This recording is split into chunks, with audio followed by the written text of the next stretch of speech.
La merda de mai acabar. Hi havia una vegada una vila travessada per 4 rius i on manaven Puigdemont, que es creia el rei del món. Com que la ciutat era un pèl gran, tenia una colla d'amics que l'ajudaven a fer la feina. Un d'aquests era en Jordi Fabra, a qui li encantava cuidar parcs i jardins i que també s'encarregava de vetllar pel medi ambient. Per això li tocava la feina més bruta i desagraïda, desfer-se de tota la merda de la vila. Mentrestant, la gent es preguntava: què coi en deu fer en Fàbrega de totes les escombraries que generem a la ciutat? Les males llengües deien que la seva manera de gestionar els residus era antiquada i insostenible i que els nivells de reciclatge de la vila eren molt més baixos que la mitjana europea.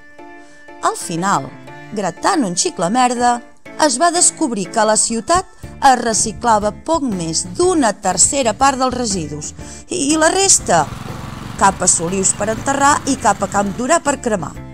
En fi, que en Fàbrega es passava tot el dia del jardí al seu despatx i del seu despatx al d'en Puigdemont, i així feien creure a la gent que tenien la feina controlada i que eren els més verds de tots, gastant-se 2,5 milions d'euros pagats amb els diners dels vilatans i les vilatanes per canviar els 3.000 contenidors que hi havia als carrers de la ciutat.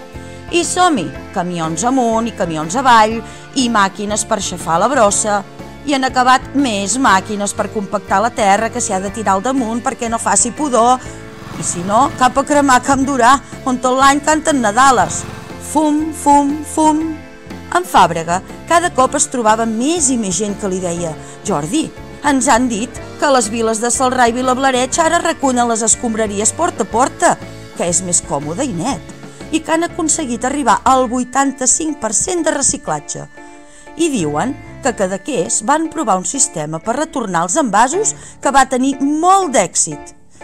I és que la solució no passa per tenir els millors contenidors, sinó per sensibilitzar la població, prevenir i reduir la generació de residus i apostar per alternatives sostenibles i eficients, que ja funcionen a molts altres llocs.